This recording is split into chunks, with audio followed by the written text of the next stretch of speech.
welcome everybody to the session this afternoon, which is with somebody that we absolutely love and totally respect, and is our go-to tech wizard for lots of different things, as well as being a talented coach. So that is Emma Cossey, who is the founder of the Freelance Lifestyle and coach for freelancers.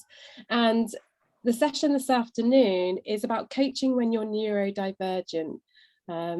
And I know it's going to be an absolutely brilliant session. So I'm going to stop my share so we can see all of it. So here I am. I'm Jo Wheatley. I am the part of In Good Company. Zoe Hawkins is the co-founder with me of In Good Company, and also the Coaching Crowd. And I know many of you listen to our podcast, The Coaching Crowd. Some of you have got our book, Deciding to Coach.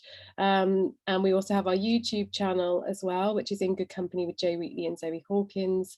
And lots of you are in the Coaching Crowd group, and you'll know that we train people in triple accredited coaching programs, as well as being coaches in our own right.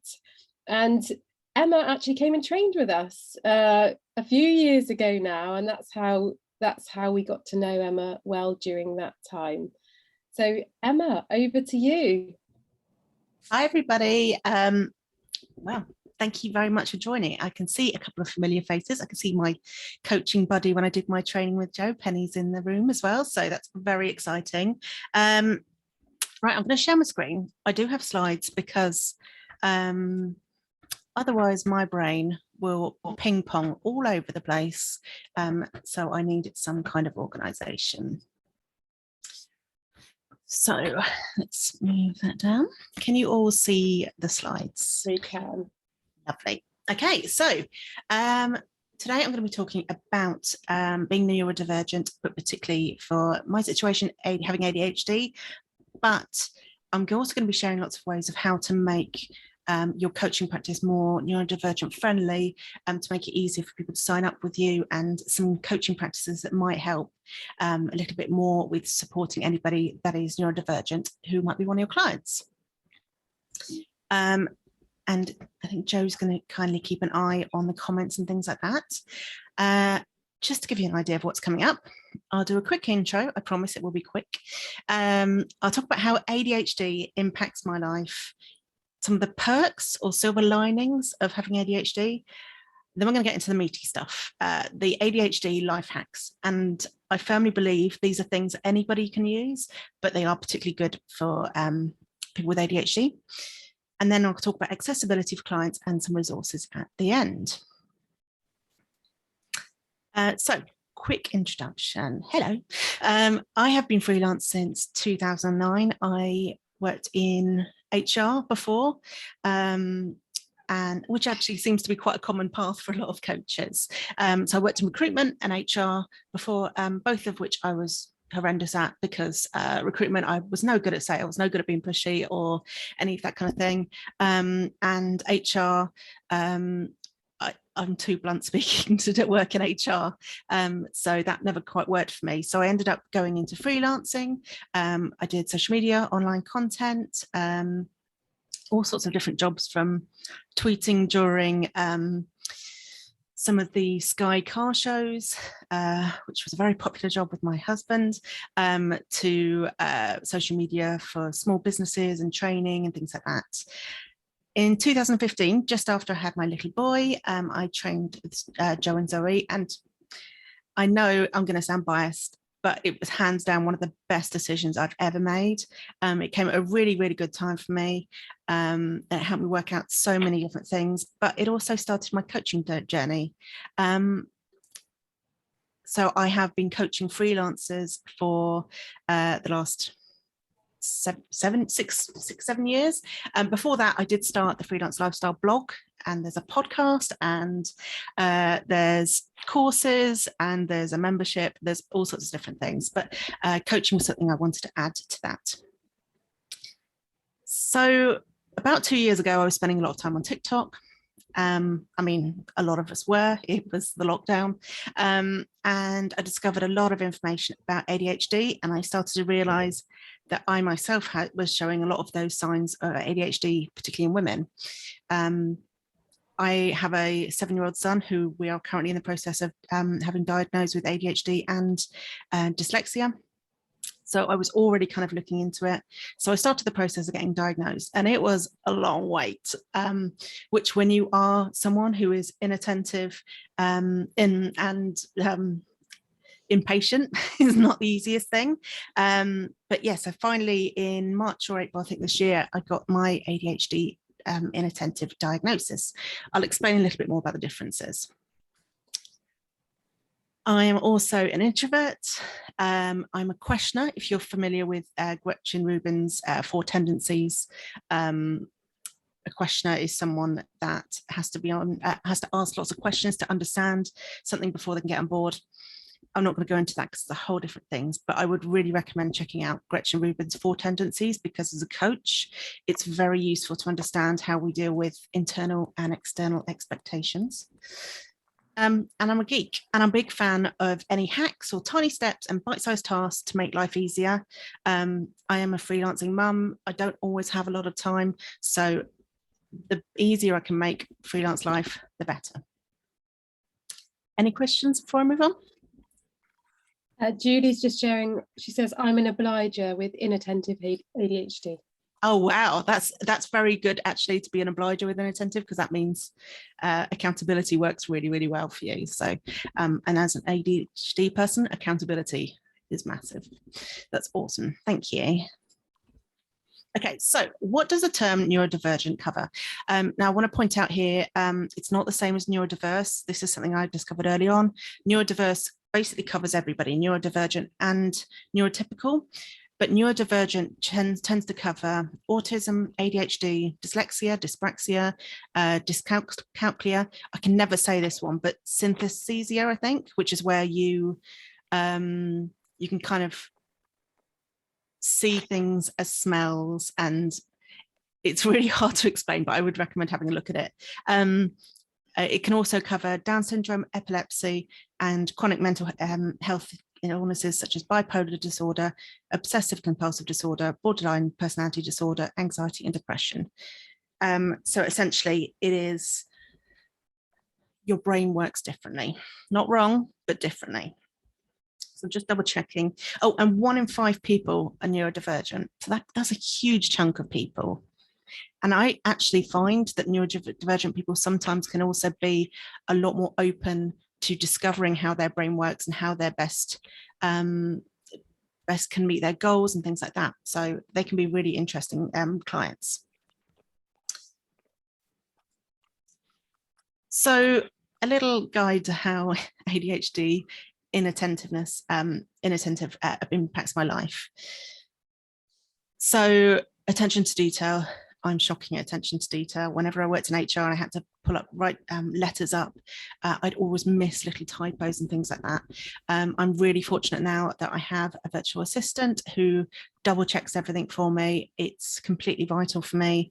And yeah, really, really, it can be a really tricky bit.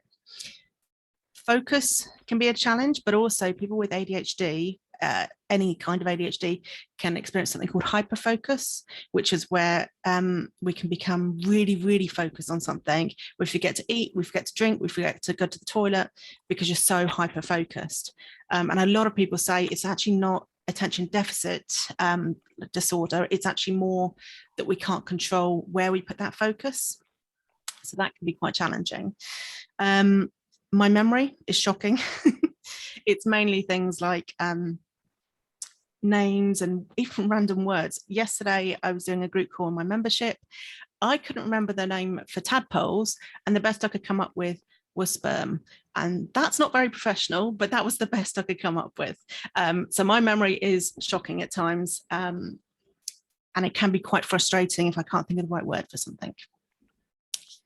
A lot of women who are diagnosed late in life, and men, but it does tend to be primarily women, have a lot of self-esteem issues from being undiagnosed. And I know this came up for me a lot when I was doing my coaching training, because I had a very much a kind of talk in my head about being lazy and stupid, and I wasn't. It's just my brain was struggling with the executive functioning of certain things like keeping my house tidy, or being able to do kind of multi-step tasks. My brain is just not wired for that. That didn't make me lazy or stupid. It just meant I had to find different ways of doing it. And a lot of people have those self-esteem issues because they've been told through school, could do better, has potential, but not fulfilling it, all that kind of thing. As I mentioned, disorganized, and it doesn't mean I am outwardly looking, coming across as disorganized. A lot of people are surprised when I say I am, who I've worked with, and it's because I have so many systems in place. I have so many double checks and my VA and all these different things in place to make sure that I don't come across as disorganized. Motivation isn't a given. This is a massive one for ADHD. A huge part is that you're not able to motivate yourself very easily sometimes, and I've got some hacks for that later. But I think the biggest mindset shift for me as an ADHD person was discovering that I need to trick my brain into being motivated. So I will talk about more about that in a moment. I prefer deep talk to small talk. I cannot stand small talk, although, I mean, who isn't talking about the weather at the moment? I can be impatient or get bored easier. And I'm a terrible impulse shopper. I'm getting much better at it, but I can be impulsive. I'm also a bit of an impulsive eater as well. For other ADHD people, that can actually go down the route of drug addiction or drink addiction and things like that, because it can be an addictive personality trait. I'm also an oversharer. I think you probably just got that from my sperm story that I just told. But one thing I want to make very clear is it's different for everybody. So there are 3 kinds of ADHD. There's inattentive, which the best way someone described it to me is having a hyperactive brain. So I really struggle with some of these things because my brain is too active. And people with ADHD, the newest theory is that our brains are too efficient at filtering dopamine. So dopamine is what gives you motivation, but loads of other things as well. And our brains are too efficient at getting rid of it. So you might get the dopamine hit initially of doing a task, but then your brain's already worked through that dopamine and you've run out of it. So then you don't finish the task. And that's a really common ADHD thing. So there's inattentive, there's hyperactive, which tends to be what people are kind of expecting with ADHD, which is like the boy at school who can't sit still. My 7-year-old is like that. He is the boy that can't sit still and has to always be fidgeting and things like that. That's kind of the classic. And the combined, which is having both. It's a fun one, but it is quite common as well. And girls and women in particular more often fall into inattentive, and they often don't get diagnosed for a long time because they're probably quiet, they're masking, so they are putting on a show to seem very neurotypical,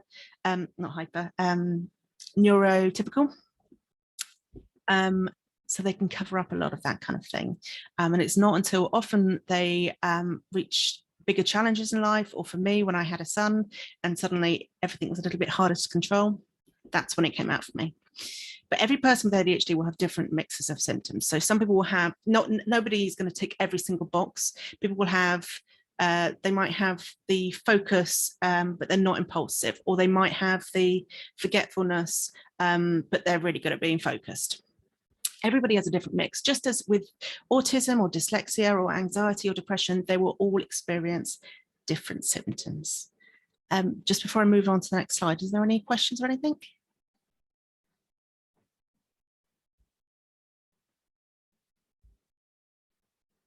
Oh, you're on mute, Jo.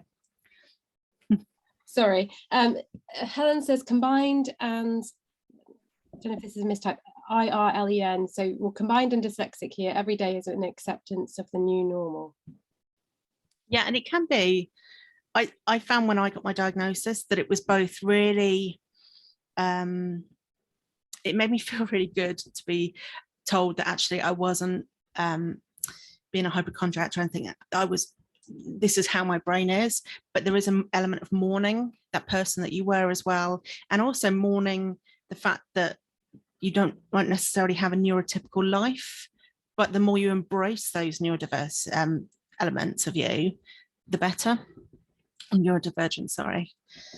You've got some comments here. So Helen says, if I wasn't already diagnosed, I'd be going for a diagnosis after listening to you. And Josh says, Emma, this is really helpful. Thank you. Oh, well, that's really good. Thank you. I'm really glad that's helped. So let's talk about some of the silver linings. I don't want to, I said perks in the first slide about this, but actually I think that downplays the fact that it is a disability. So I don't want to talk about it like I don't want to downplay that element, but there are some things that I have discovered are part of being ADHD. I'm creative. I don't mean I'm not good at drawing. I'm not good at painting. I'm not musical. No one wants to hear me sing. It's awful. But I am creative in a lot of other ways. I am creative with systems. I am creative with, absolutely love using Canva and creating things that way. I love creating courses and experiences for my clients. ADHDers tend to be really good at out of the box thinking as well. And they're quite good at problem solving as well. Like if they see a big project, they're able to spot something that other people might not. Empathy by the bucket load, I've definitely got some of that, because when you are spending your life trying to be neurotypical without realizing, it gives you a lot of empathy for other people. But I've just generally found that ADHD people tend to be quite sensitive as well, even if they can be quite blunt. Hyperfocus can be brilliant. If you get a hyperfocus wind, it's amazing. You can get so much done. I think anyone who has it, who has reached a deadline for an essay, will probably understand that. We're very deadline-driven people, but last minute. More open to trying new things. That's definitely something I have always loved. I love trying new things. If I get an email, someone saying like new in, I'm straight on it. I just want to find out about it immediately. I'm often in my sort of group of people, one of the first to jump on a social network and things like that. We are quite flexible because we can be impulsive. And a lot of ADHD people are multi-potentialites. If you have never heard of that term, it's the term of being someone that can juggle multiple things or loves multiple things at the same time. So if you're the kind of person that has like in their drawers like 6 different craft projects, a camera that they haven't picked up for ages because they thought they'd do photography, musical instruments on the right, you know, if you have loads of different things like that, you're probably a multi-potentialite, and it's really, really common. So I think let's double check my notes. Right, this is where it's going to get meaty, because this is where I'm going to talk about the life hacks. So just before I do that, are there any comments or anything? Yes, there are. So Ord says, I had no idea about the other types of ADHD and thought it was only hyperactivity. So thank you. Andrew said, neurodivergents become adept at spotting it in other people. If coaching someone with obvious signs, it's hard not to mention something but obvious ethical issues. Yeah. And Helen was helping me out where I was trying to pronounce that word earlier on. It's pronounced Erlen, which is a type of dyslexia, a visual processing difference. So that was new for me. And as I said to Helen, it's good that we kind of keep learning about these things, because there's dyslexia in my family, but, you know, depending how you know, what you learn, who you go and see at what stage, you know, you may not know about the other areas. So just as you're sharing with us about ADHD today. And even with dyslexia, I didn't realize until I started going through it with my son that I always thought it was struggling with reading and writing, but actually some people are fine with reading. Like my son's fine with reading, but writing he struggles with. Some are great at spelling, and it's the reading that they're struggling with. So even that, there's complexities in between. And Helen's also saying, I find a silver lining for my hypnotherapy practice. It's easier to be in the moment and helps others to be in theirs. And Hayley's asking, do you know what percentage of undiagnosed people is? No, I'd love to say I do know, but no, I think there's a huge waiting list at the moment. And I know for ADHD and autism, I think a lot of people have realized through TikTok and Instagram stories and things like that, that they are having a lot of symptoms. So there is a big, long waiting list. So I would guess a lot at the moment. I will say, I think it's just as valid to be self-diagnosed, because I think being officially diagnosed is nice, and it's nice to have that on paper and say, like, I am medically diagnosed, but there are lots of things you can put into place being undiagnosed. But obviously being diagnosed also gives you access to some of the things like the right to work. Is it the right to work? Access to work. That's the one, thank you. Where you can get access to more support and things like that. If you, whether you have ADHD, autism, I think dyslexia as well, you can access some things. So yes, I don't know what it is, the undiagnosed. And just a word on the TikTok as well. A lot of people are saying, oh, people are just, because they're seeing it is fashionable. But actually the reason a lot of people are finding out through TikTok is because TikTok is so geared up for ADHD people. It's dopamine hit after dopamine hit. So there is more likely to be more ADHD people on TikTok because it's essentially the perfect social network for people with ADHD. Right, okay, let's get into the life hacks unless there's something else. Right. So the biggest, I think, challenge a lot of ADHD people struggle with is motivation. And for you guys with your clients, I think this is a really important thing to talk about because SMART goals are actually really, really useful for working with your clients who might be neurodivergent, but the motivation can be the hardest bit. So there's two things I wanted to talk about with this. Well, three actually. I'll start with the frog because there's a little frog there to remind me and a tadpole. So how many of you have heard of the eat that frog theory? I don't know if we could raise some hands. I can't see them, but I might be able to see them if I do this. Yeah, I think I just saw a hand there go up. So if you haven't, perfect, thank you.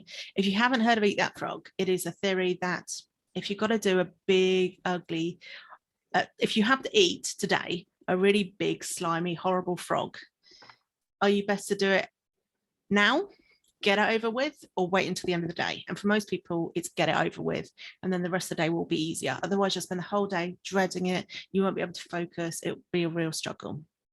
And that works great for some ADHD people.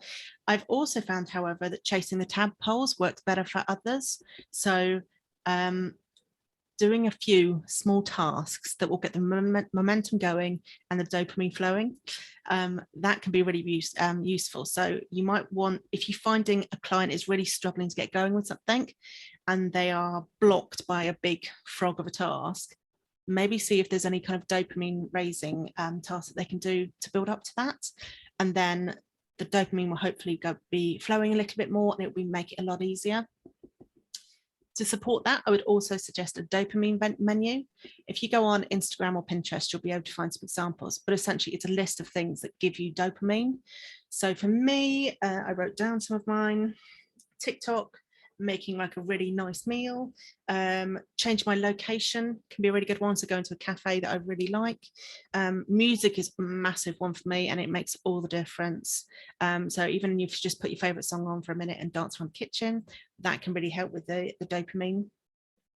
So it is always worth with your clients coming up with some kind of dopamine menu if they have ADHD, because that will help them if they're really struggling with a task.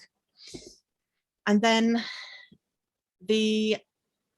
basically with any task that they're struggling with, they have 5 options for how to make that task easier.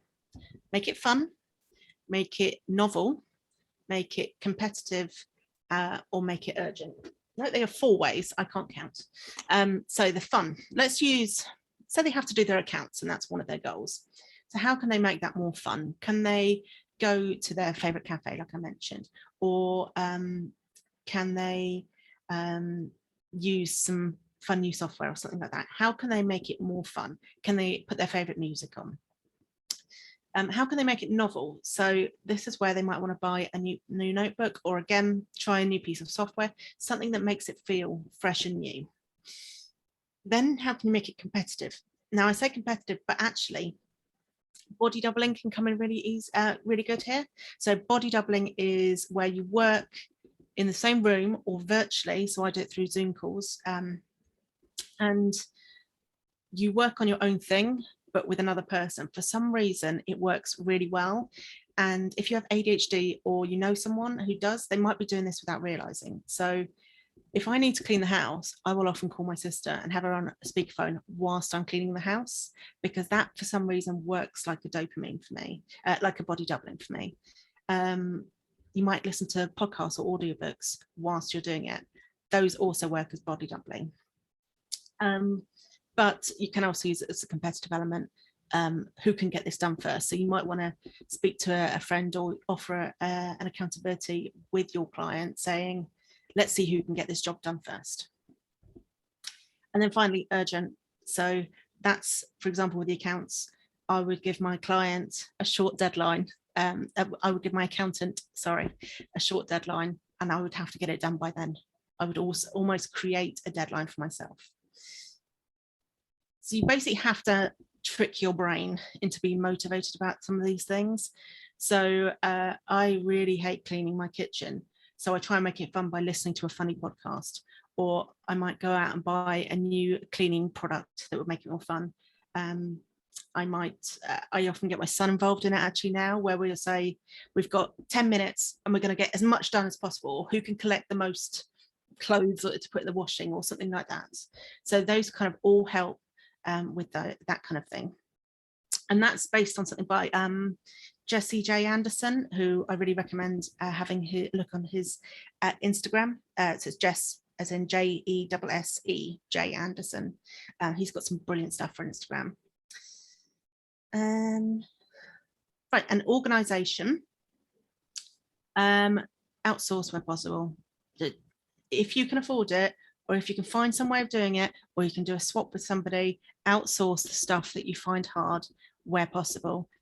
If you're struggling with cleaning and you can afford it, get a cleaner, or have a swap with a friend where you agree to all go around, you agree to go to her house to clean her kitchen and then back to your house to clean the lounge. As long as you've got a supportive friend, that can work really well. And I could not be without my virtual assistant. She is incredible and just keeps me organised. And also organise in a way that works for you. So I think we've all seen like Mrs. Hinch, who is brilliant. I'm never going to have a Mrs. Hinch house. And I really love that organising program on Netflix, and I can't remember the name of it, but it's where they have all these perfect kind of boxes and everything's labelled. I'm never going to keep to that. And there's someone called Clutterbug on YouTube, and she has a quiz to find out your organisational style.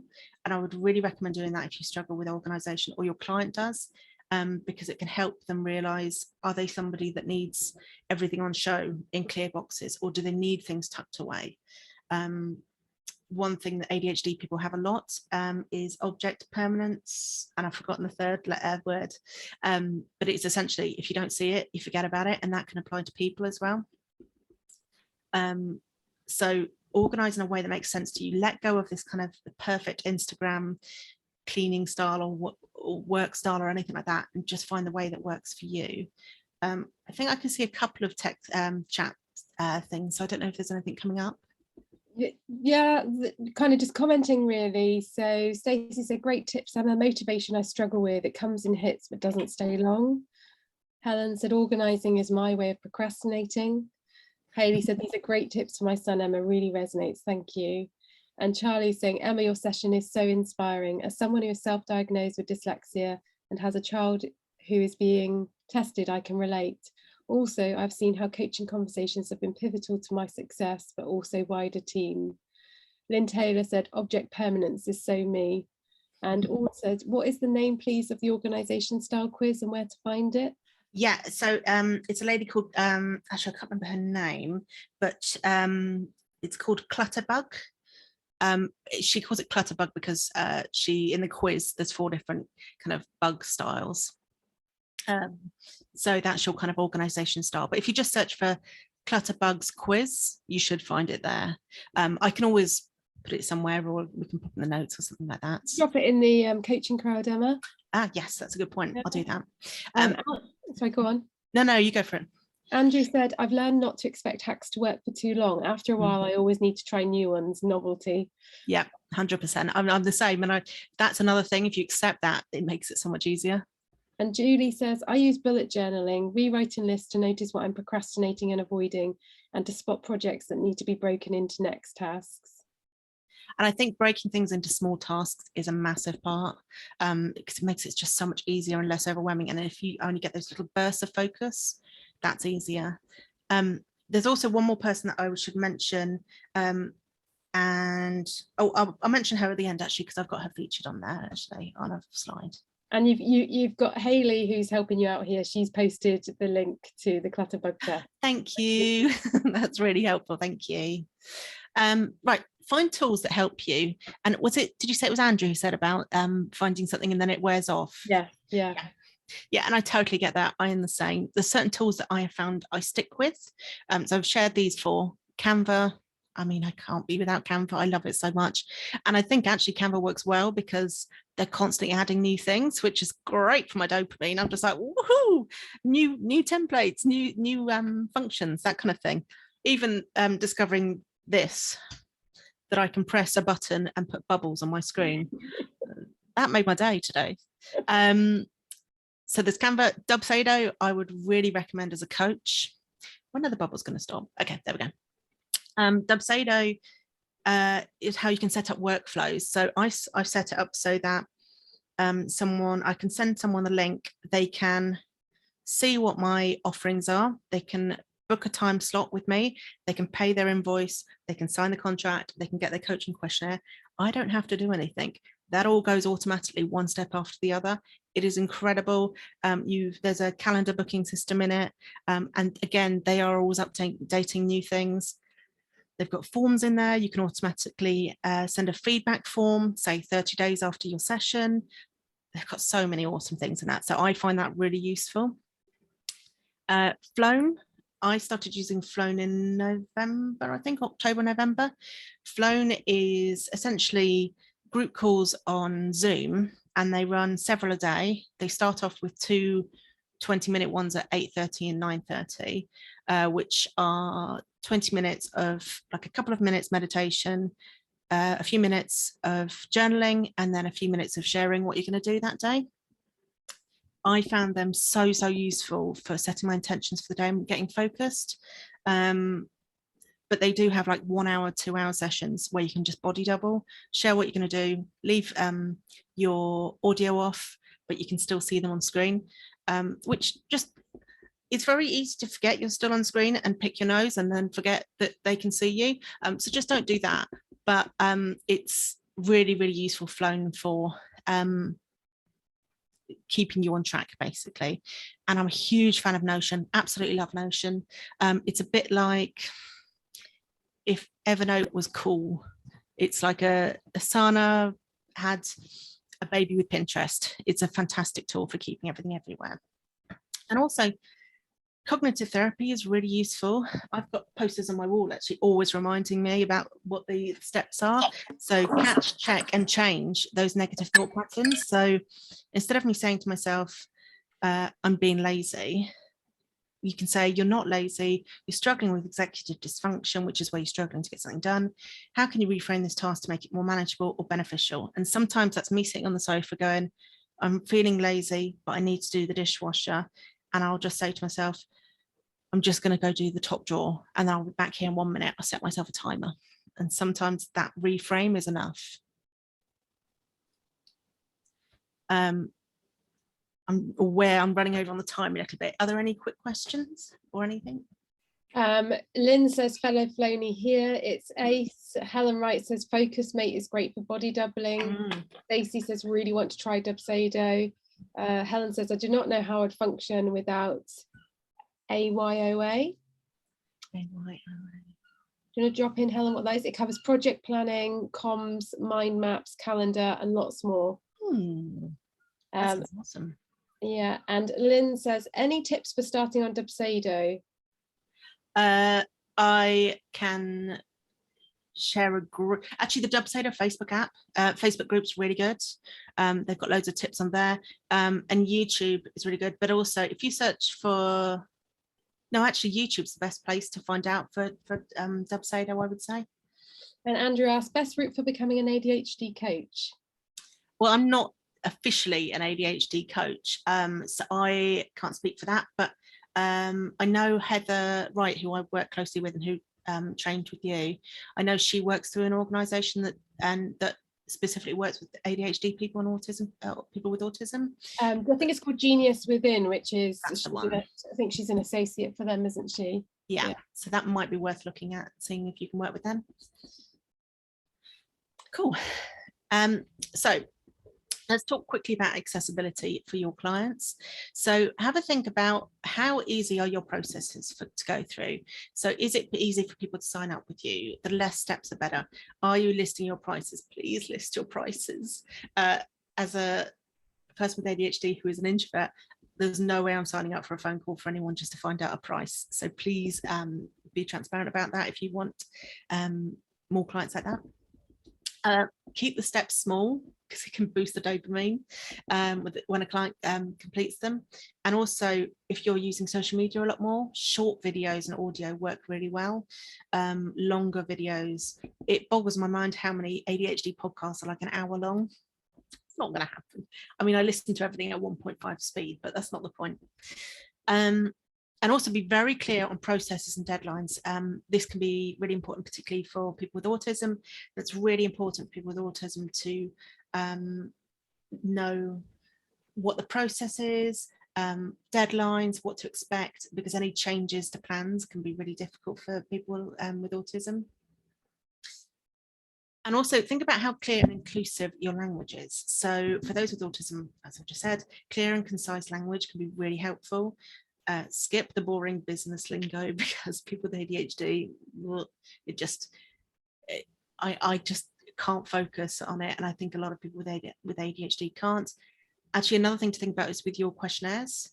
How long are your questionnaires? And is there an easier way for your clients to access those questionnaires and fill them in?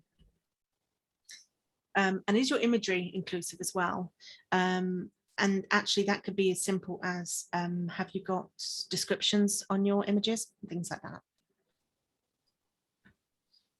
And I think the most important thing is ask if they have any requirements. So to potential clients, ask them if they have an accessibility needs. That's a really easy question to add to your intake form.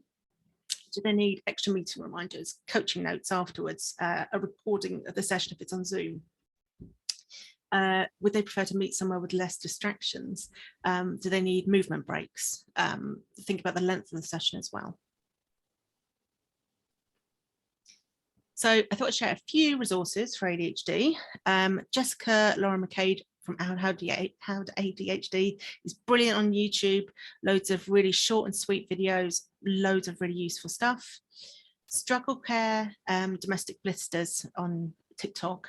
Casey's amazing. I cannot recommend her book, How to Keep House While Drowning, more. It's so amazing, and it talks about how care tasks and housework and things like that are morally neutral.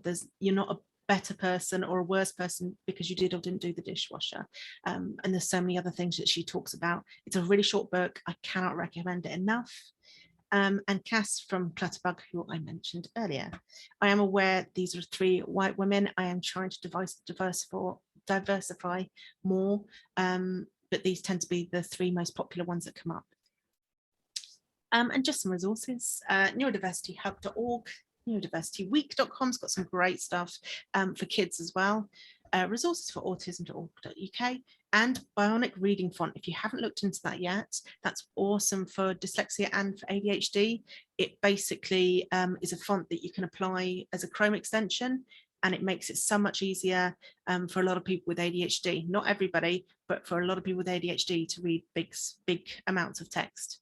And also think about your formatting, bullet points. ADHD people love bullet points.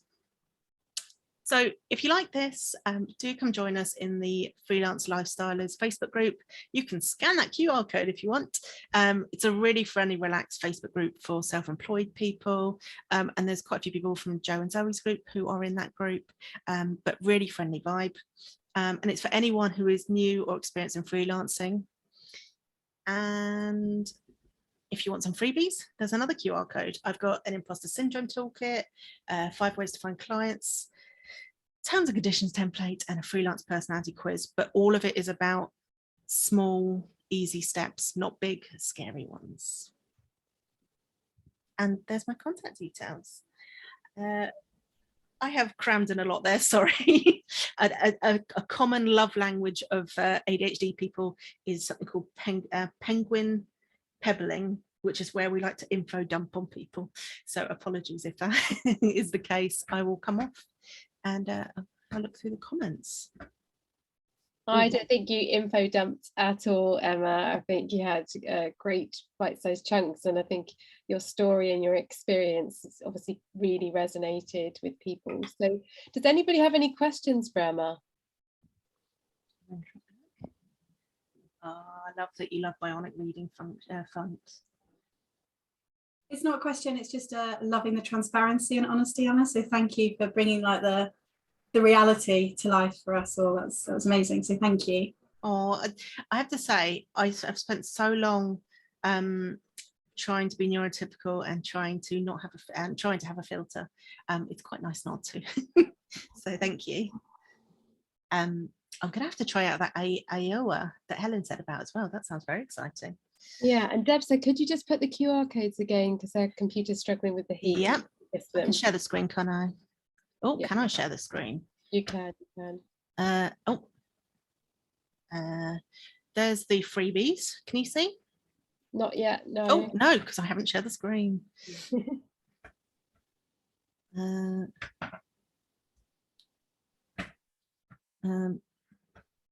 Helen said, as a coach, wrapping my head around RSD, which is rejection sensitivity dysphoria, Yeah, has been huge.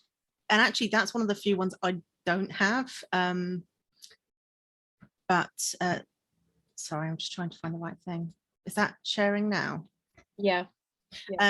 Yes, that's a big one, and actually that's a big one for a lot of clients as well, that's worth diving into. And the thing I always think with any of this, if you make it more accessible for people with neurodivergent, who are neurodivergent, you're making it simpler and easier for everybody, so it benefits everybody to be more accessible. I hope that works. Oh gosh, it's a bit small, isn't it? Thank you. Yeah, we can see it. Well, thank you everybody for joining the session, and all the comments and the interaction that you've had through the chat. I've known Emma for quite a while now, and I think you can all tell from today that she's so accessible and so helpful as a person, that she's somebody that you absolutely want to have in your life. And so she has the Facebook group, the Freelance Lifestyle. It's actually quite a big group, Emma, isn't it? Yeah, we're coming up to 6K. Which 6,000. So, you know, that's a big group, and it is a very supportive space. I'm in it, it's very supportive. So, you know, if you want any hints and tips on things, there are loads of people with expertise in there. So I'd encourage you to go and take a look at that as well. And I think the more that we can talk about diversity, explore diversity, bring more diversity into the coaching profession, you know, the better a place it will be. We all want to do really powerful work, you know, positively transformational work with clients, and you know, we just keep learning is important, to have that learner mindset around all of this. And you know, so keep contributing, and also in the coaching crowd group, you know, I'd like to have more conversations in there about these topics as well, so we can continue to learn from each other as well. I'm going to stop the recording now. So thank you so much, Emma, for being part of today. It was a brilliant session. No, thank you very much for everyone that turned up as well. It's lovely to see all your comments.